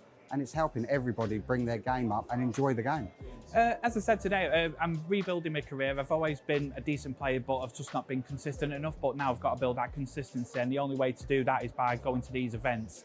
This has helped me to get my confidence back, start playing regular again, and playing under these conditions where there's that many good players who haven't got a tour card. That's it, it's a mix of abilities and a mix of different levels and different, you know, where people are in their careers. We've got people that have just dropped off the tour that want to rebuild their confidence and want to play in a professional setting that we do offer. For Graeme, it's a prime example. Obviously, someone who's just came off the tour and probably is feeling a bit down about his game. Obviously, he's just lost his professional ranking, so he's going to be gutted.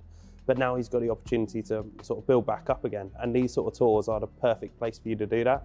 It gives you an opportunity to get yourself back in the right frame of mind, and as well as that, playing well again, playing and winning games. It's what breeds a good dart player. You know, I'm not on the Pro Tour, so this is a great stepping stone to get back up there, and hopefully I can do that. It's massive, it's massive. ADC is a big thing here in UK. I wanted to play ADC to give it a try.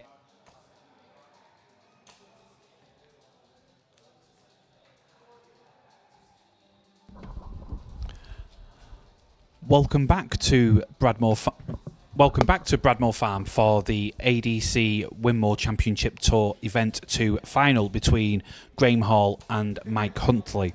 And as we said, as we saw in the documentary just there's loads of opportunities, whether you're male, female, at the height of your career or you're just starting out. There's plenty of opportunities there. For the Winmau Tour, the next set of events is up north, and that's both for the ADC and the WADC, where they'll be playing in Middlesbrough Sports Village very soon. Yes, of course, Middlesbrough, hotbed of North East darts, places like Middlesbrough, Hartlepool, but everyone gets a fine welcome when they come up to Middlesbrough, so like I say, so everybody's welcome, and whether it be from north or the south, and we're going to make a very good weekend of it come next month. Free Parmo? Of course. Yeah. Are you paying?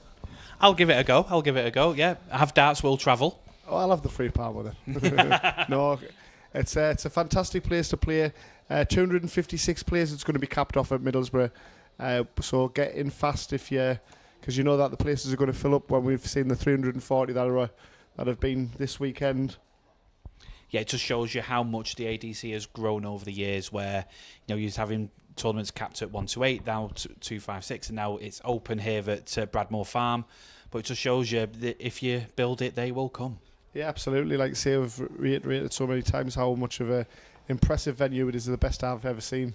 But Middlesbrough, I think it's more to do with the amount of board availabilities that there is. So 256, so keep an eye on that on Darts Atlas and get yourselves signed up as early as possible for the opening weekend, which is, of course, in Thomas April. to throw for the bull. 18th and 19th of April. Outside. So we're throwing for the bull here to see who has the advantage of all the odd legs. Bullseye, so Graeme wins the bull. And Graeme makes it certain that he's going first with the bullseye there. So an interesting game here between Thomas Banks and Graeme in the final of this event 2 of the Winmau Championship Tour South Edition. Yeah, again, sort of Thomas Banks at 19 and Graeme Hall at 36, so two young guns going at it. 60. When I was 19, someone 36, they were a granddad. I can just about remember 36. Was there one? I don't know. 140. Thomas Banks seems like he's been around forever, doesn't he? He's only 19.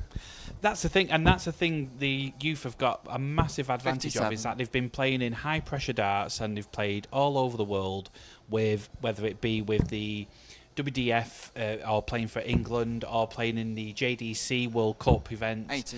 You know, they've got this, they've already seasoned before they're coming onto the stages like this. Yeah, like I say, the likes of Mason 180. Teese, the likes of Thomas Banks, and you can see with Jake Hobbs, and you know they've got the sort of the naturals at it. There's no like sort of shaky hands at the lakeside like on the first rounds that you used to get from most 100. players.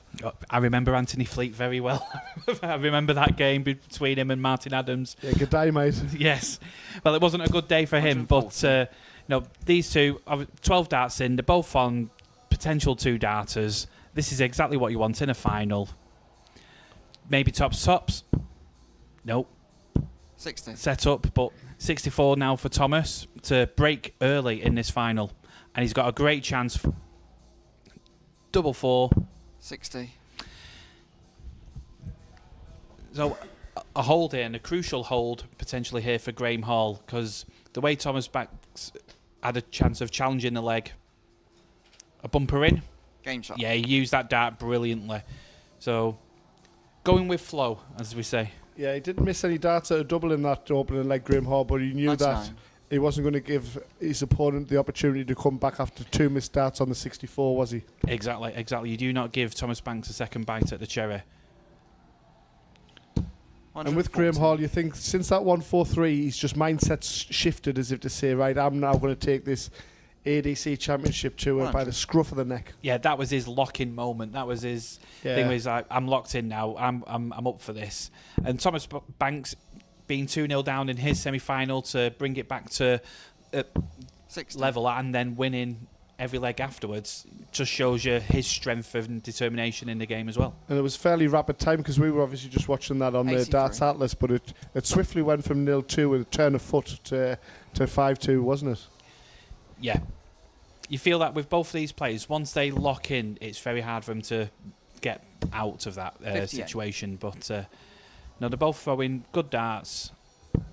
But Thomas needs a big one here just to set himself up to bring it back to our favourite word of the day, parity. And it's a great way of doing that with the 180 to leave 39 after 12. Yeah, bar the final that we had with Sam Spivey and Di Davies, we've had really close encounters in all of our other streamed matches, haven't we? It must be the times when I'm commentating. They must like my voice. Absolutely. Free palm for you, sir. Thank you very much. Thank you. It's been a pleasure to have you, AJ. It was also great to have Matt and get his insight into the Southern Darts earlier on. Yep. Oh, look at this. Game shot. Oh, what an outshot. Another ton plus checkout for Graeme Hall. Yeah, it's his third in a leg in a match and a half, isn't it? Yes. Not even a match and a half. The 112, the 143, and now the 147. He gets the Ronnie O'Sullivan. 134. Yeah, Graeme just seems to be locked in now, and Thomas Banks has just got to try and keep applying that pressure, try and make him buckle. But Graeme's one of them characters that doesn't buckle under pressure often. Yeah, like you say, this experience that he's had, he was in the World Masters prelims and some fine results, beating Peter Wright 3-2. 96. Cam Crabtree's in form, he beat him 3-2. Lost out to Connor Scott in the end 3-1. Connor's obviously playing really well at the minute. And also in the prelim before that, Victor Tingström 3-1. And Alexander Merker, the German 3-2. So, again, he's proven himself at the top level, so demonstrating that 133. with a fine start in this final on the ADC Championship Tour. Absolutely, absolutely. And you feel that Thomas has got a lot to do 60. already. I mean, only 60. He's got 138. Is he going the traditional Delaware or is he going the 19s? 19 seems to be the call nowadays, doesn't it? Yeah.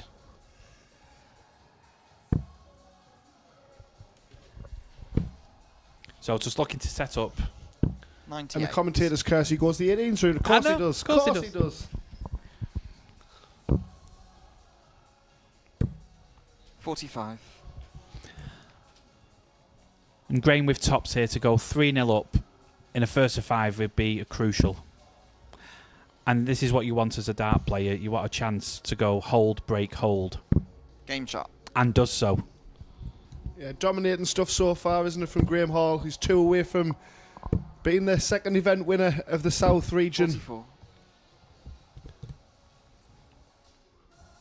And the greatest setting in dart.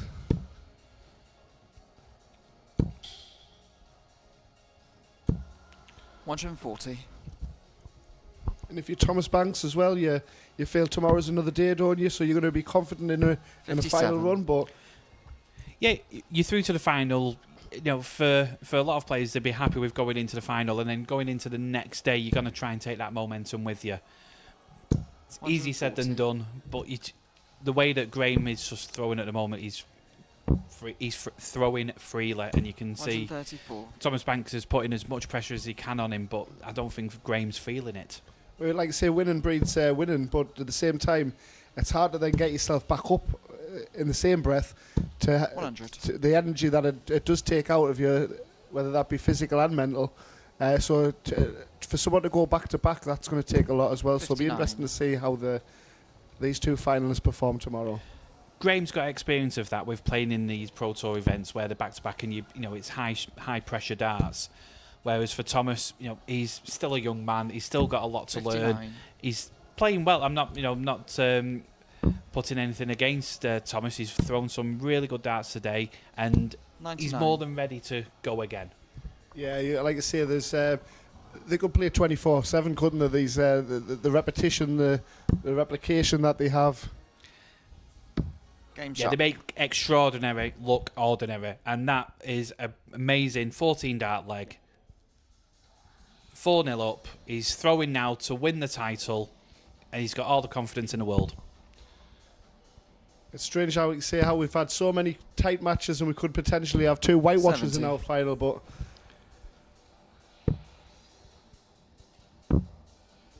we'll see if Thomas has got much 40. left in the tank. Sorry, the dad jokes remain even at this hour of the night of day 1 of the Winmau Championship Tour. I do apologise. I'm taking notes on that one. I'm going to 80. take that one with me. I'm here all weekend. 81. So again, the advantage of throw after 6 darts remains with Graeme Hall as he looks to execute that 5-0. 140. I mean, if it was a mansion, it could be 60. Graeme the Great Hall. He's certainly standing tall. And he could be standing tall with a £1,000 cheque. 100. A rather large cheque, isn't it? How do you go about taking one of them into the bank? I mean, because it's not going to fit through the window, is it? I'll find out when I take it off him in a bit. 45. But Graeme here looking at 111 to win the match, to go out in style. Yep, 11 or 19. He's gone for the 19 for double 16 for the win. Game shot. Second ton topper. Graeme Hall is our second champion. Wow, AJ, that was impressive. That was a very impressive performance. A 98.88 average. You know, you're talking 15 dart leg and 116 dart leg. Thomas Banks, nothing to be ashamed of there. An 86 average. Graeme was just too good at the right times with the big finishes. Yeah, we said that was a turnaround from the 1-4-3, didn't we? And in our semi-final, he just didn't look back from there, did he? No, he was definitely locked in there, and you can see by the scorings there. I mean, Thomas Banks having the 2 180s, but Graeme Hall more steady in the tons and the ton 40s, and that's why he is your Event 2 champion.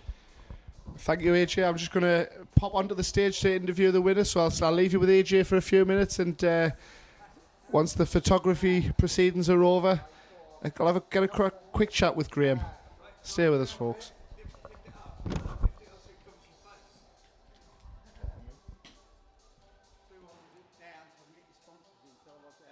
I didn't want Mission in there. Mission had just dropped me as well. Yeah, I'm going somewhere else.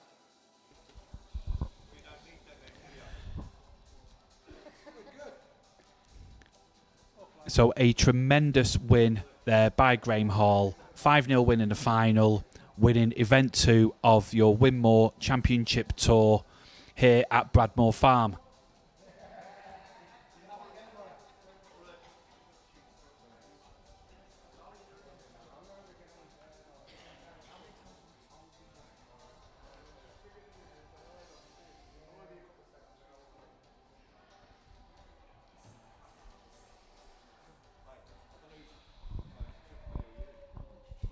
And we now will have a chat with our Event 2 champion. If we get too close. Over to you. Good sign. I don't think it is, you know. Congratulations, Graeme.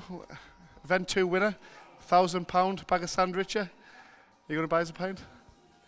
If you're lucky, I might do tomorrow. Yeah, I feel good. Feel really good. I know the game's there. I was a bit gutted in the first one to go out in the quarters, missing 5 match starts, but yeah, to make up for it in the second, buzzing. Yeah, and like we had a chat last night, didn't we, about how things can go against you. And although it was a warm-up tournament, and when I seen the Mike Huntley game when you were 2-0 down, and I seen a little sort of eye roll as if to say, here we go again, with things weren't going your way, but you turned it around beautiful with the 1-4-3, and again the 1-12 earlier on in the match. You just had that in the zone after that you were going to take the title, and you stepped on the gas well, didn't you? Yeah, I think it's just believing. Like lately, I'm practicing a lot at the moment. I'm giving it everything I got this year, and it's believing in the game. And even when I'm behind, I still feel like I can come back from anything. So yeah, feel good. And as well, when you said as well that you're going to concentrate on the south, that really means that you're going to put so much effort into these southern events with the 3 weekends, and that really showed as well. You've got your plan of action, and you see you're executing it perfectly so far. Yeah. Like you say, I've just got to concentrate on one thing at a time, and I think put all my focus into this and give it everything I've got. Yeah, and Bradmoor Farm, for an amazing venue, isn't it, to be able to unleash your talents. Oh, definitely. I don't think you can get a better venue. I haven't seen a better venue than this. It's absolutely brilliant. Yeah, well, best of luck for tomorrow and events number 3 and 4. And yeah, I'm sure you'll sleep well tonight. I certainly will. Thank you very much. Congratulations, mate. So there we have it. We had Di Davies in event number 1 and Graeme Hall, who we've just spoken to, event number 2. It's been a thrilling Saturday at the darts for the ADC. Join us on Sunday for events number 3 and 4 to bring the curtain down on what's been a fantastic weekend. the Winmau Championship Tour. Stay with us, folks. Super Sunday upcoming.